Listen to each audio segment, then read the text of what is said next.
it's important to also think of, while it's important to also contextualize sexual violence and conflict with minerals and all of that with high levels of unemployment, drug use, banditry. It's, you know, there's a lot of community level violence that needs to also be addressed.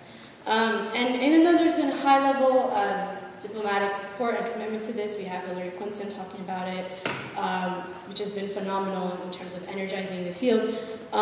It hasn't really correlated with greater resource commitment, and this is something that I was researching in the last couple of years, that even though the attention and commitment to the issue and advocacy has definitely increased, there's still a shortage of resources. And that's particularly important because when we think of comprehensive ways to address this issue, if you just create a package of an intervention in one community without addressing, geared towards refugees, or IDPs or refugees, and not thinking of people who have experienced domestic violence, which is also a part of gender-based violence, it just creates unnecessary tensions and isn't really comprehensive.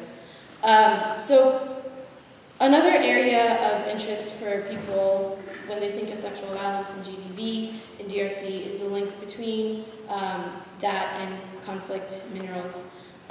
Free the Slaves, an organization, has issued a report really showing how sexual slavery and forced marriage is also part of the mine scene, I suppose, where when militias come and pillage a village, they do take people back to work in the mines. And it's particularly important because what this shows us is that it isn't just one incidence of violence, it's this repeated and prolonged acceptance and perpetration, these cycles that women and all victims have to go through.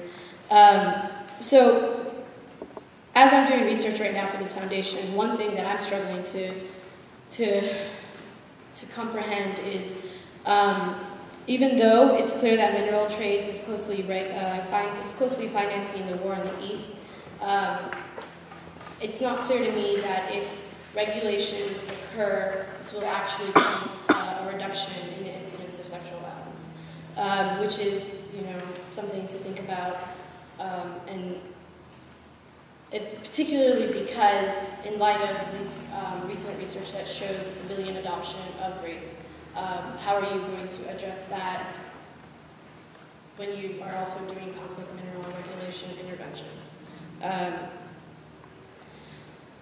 I know that it may seem that these statistics are awful. It's not seemingly awful, they're just awful. And the history is harrowing. But there is progress being made, and it's important to know that I often hear people ask when they're first learning about this issue, could this be a cultural thing? And it's not a cultural thing, it's a criminal thing. And again, going back to the issue of impunity, if people are not held accountable for their actions, communities just facilitate these types of things becoming outrageous, right? And so when we think about the ways that we're accountable, it's also important to think as consumers and as citizens in a country that, you know, is incredible in terms of its donor, its funding support, if it wishes to join onto something, and also advocacy on this topic. And so I just want to end on that note, that this is also a picture from Panzi Hospital, put out by V-Day, which was one of the organizations that worked with UNICEF and other organizations to bring about this hospital. And that if they can go through it and they're surviving and they're turning their pain into power, then we ought to join them in their struggle.